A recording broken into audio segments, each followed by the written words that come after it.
के धमाका कयो खबर पइजी ने मलिक रियाज कुत्ते खे सिंधु देश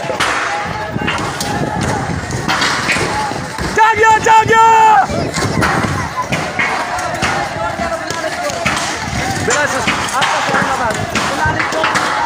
ही भनी जोन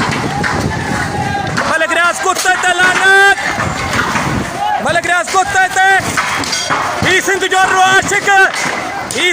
आशिक बहरिया टाउन के रिजेक्ट करे उनके मलिक कुत्ते के उठाए तो जगह आली हाना इब्लत किसान इब्लत शीशा पंहिंजे जान जी परवाह न कंदे सिंधी कौम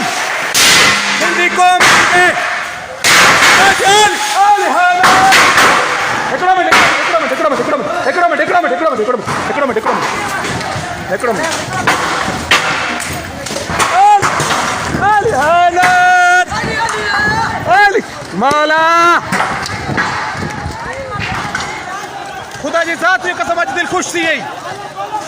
सालन जा दुख त कम लईया इंशाल्लाह घर में खिड़ी इन्हनि के घर में खिड़ी खड़ो तव्हां सिंधी क़ौम जो फुरियल माल जेको किथे आहे बैंक इनी भलंदासीं आस्ते आस्ते सॼो मुकमल तबाह करे ॾींदो ही सिंधी क़ौम जी मिल्कियत आहे